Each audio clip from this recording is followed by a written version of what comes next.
প্রিয় দর্শক আসসালামু আলাইকুম। আশা করি সকলে ভালো আছেন। সুস্থ থাকাটা সবারই কিন্তু আল্লাহ পাকের একটা নেয়ামত। তো আমার বোন কিন্তু দীর্ঘদিন ধরে অসুস্থ আছে। চর্ম এবং আ বিভিন্ন অ্যালার্জির সমস্যা ভোগ করতে তো বিভিন্ন ধরনের ডক্টরের কাছে গিয়েছে। কিন্তু স্থায়ী কোনো চিকিৎসা পায়নি। হঠাৎ আমার বোন আমাকে ঐদিনকে বলতেছে, "ভাইয়া পরিচিত একজন ডাক্তার হলো আপনার আছে কুমিল্লাতে।" আমি বলছি, "হ্যাঁ, আছে তো।"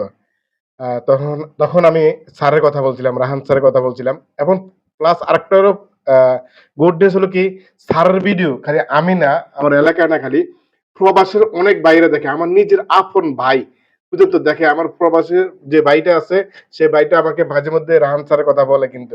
আমি কই, "ভাই উনি তো আমার একটা খুব কাছের লোকে।" বলে কি, "কিভাবে?" আমি কই, "এভাবে।" আমি একজন পরিচয় দিয়েছিলাম। পরিচয় দেওয়ার পরে আমার ভাই শর্টকাটে চিনছে। পরে আমি একটা স্যারের সাথে চেলফি ছিল আমার, চেলফিটা পাঠাইছিলাম কিন্তু আমার বড় ভাইয়ের কাছে। তখন আমার বড় ভাই কিন্তু 100% সিউর হইছে। আমার বড় ভাই কিন্তু আমার ছোট বোনটাকে বলছে, "তুমি খোকনের সাথে আলাপ করো। তাহলে কিন্তু এই স্যারের কাছে তুমি ভালো একটা চিকিৎসা পাইবা।" তো আশা করি বোনের চিকিৎসাটা স্যারে দিচ্ছে, খুব ভালো চিকিৎসা হয়। আপনারা যারা আসতেছেন গ্রামে কিন্তু অনেক মা বোনেরা বেশিরভাগই কিন্তু ছোট হাতুড়ি মার্কা ডাক্তারের কাছে যাইবেন, যায়া কিন্তু আপনার ভালো কোনো চিকিৎসা পান না। আপনার অল্প টাকার মাধ্যমে কিন্তু আইসা আপনি কিন্তু এই স্যারের থেকে চিকিৎসা নিতে পারবেন। যদি কোনো আপনাদের পরামর্শ লাগে আপনারা অবশ্যই আমার সাথে যোগাযোগ করবেন। আমি আপনাদেরকে হেল্প করব।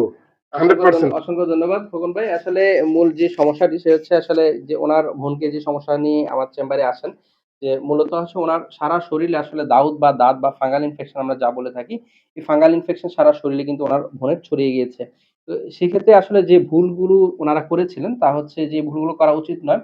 উনারা আসলে গ্রামের ফার্মেসি থেকে বিভিন্ন ধরনের মলম বা হচ্ছে ট্যাবলেট যেগুলো খেয়েছে সেগুলো হচ্ছে স্টেরয়েড যুক্ত মলম ছিল এবং হচ্ছে উনার আ যেই রোগের জন্য যে ওষুধ প্রয়োজন ছিল না, সেই ধরনের ওষুধগুলো কিন্তু উনার বোনকে উনি সেবন করেছেন অনেকদিন ধরে।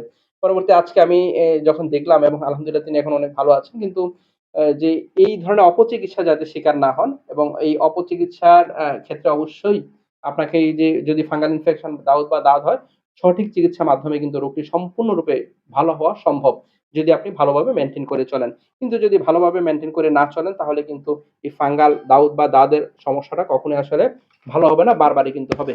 প্রিয় দর্শক, আ আ খোকন ভাইয়ের জন্য অবশ্যই অনেক শুভকামনা খোকন ব্লগের জন্য এবং উনি আমার পূর্ব পরিচিত।